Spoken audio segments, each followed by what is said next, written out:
ආ ඒ කියන්නේ මම නිකන් ග්ලෝ වෙලා වගේ. ඔව් ග්ලෝ වෙලා. අදිසි වාහනේ ලයිට් එහෙම නැති වුණොත් ඔයාගේ බොනට් එක ඉස්සරහ තියන්න.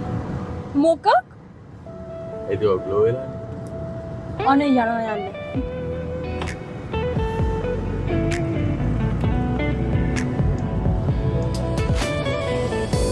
ආදි හිමින් යන්.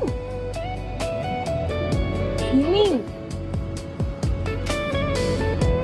මේ හයියෙන් ගිහිල්ලා කොයි හරි ගිහිල්ලා හැප්පුණොත් ආයිමත් මාව මතකින් නැති වෙයි. මම කියවන මේ පැතිය.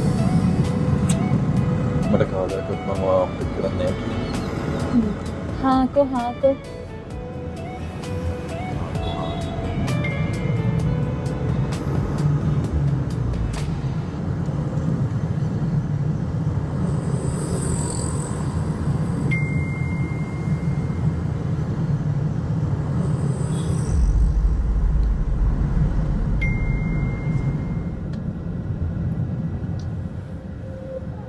ආදි